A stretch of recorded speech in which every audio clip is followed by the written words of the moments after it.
এটা হলো নবাব ফয়জুন্নেসা হাউস।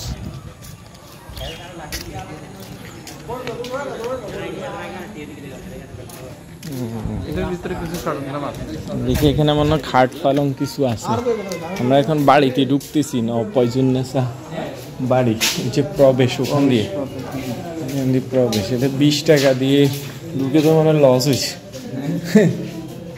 এই তো এই তো এখানে কিছু ফার্নিচার আছে, হাত দেওয়া নিষেধ লেখা।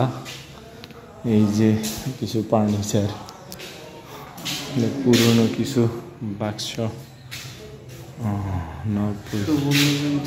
কিছু লিখা ওনাদের। ওই রূপজালাল ওনার উপন্যাস, নবাব ফয়জুন্নেসা চৌধুরানীর একটা উপন্যাস হইল রূপজালাল।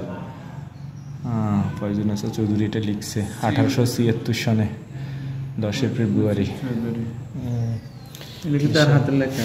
বিশাল পাণ্ডুলিপি হচ্ছে ওনাদের হাতের লিখা আর কি, নবাব ফয়জুন্নেসার হাতের লিখা। এখানে কিছু ওনাদের ব্যবহৃত কিছু জিনিসপত্র, চায়ের কাপ, ফ্রিজ। হ্যাঁ, অতটা সুন্দর না। এটা একটা সিন্দুক। আমরা আরেক রুমে প্রবেশ করতেছি। এখানেও কিছু আছে, লবণদানি এগুলো। কোরআন শরীফের সংবলিত আংটি, কোরআন শরীফ আছে। এগুলো কি যেন নিক্তি, এটা মুদ্রা, ওনাদের হাতের ব্যবহৃত মুদ্রা। এখানে অনেকগুলো মুদ্রা আছে। আবার ওনাদের কাঠের হাতে জবয়ব, এটা বানরের ত্রিমূর্তি, নবদম্পতির, নববিবাহিত দম্পতির কাঠ দিয়ে বানানো। তারা লক্ষরা, এটা ওনারা চিঠি আদান প্রদান করতে ডাক বাক্স, যে নবাব ফয়জুন্নেসার জন্য ডাক বিভাগ ডাক টিকিট প্রকাশ করে, ওই ডাক টিকিটগুলো বাংলাদেশ সরকার। যে হলো টাঙ্ক ওনাদের ব্যবহৃত।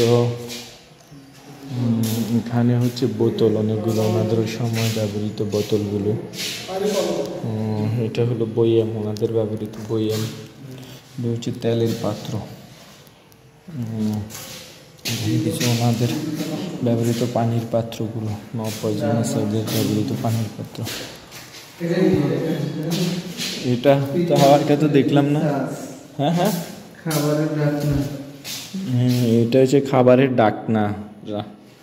এটা হলো পিঠা তৈরির চাষ, নবাবদের কাঁটা চামচ, ফুলদানি এগুলো।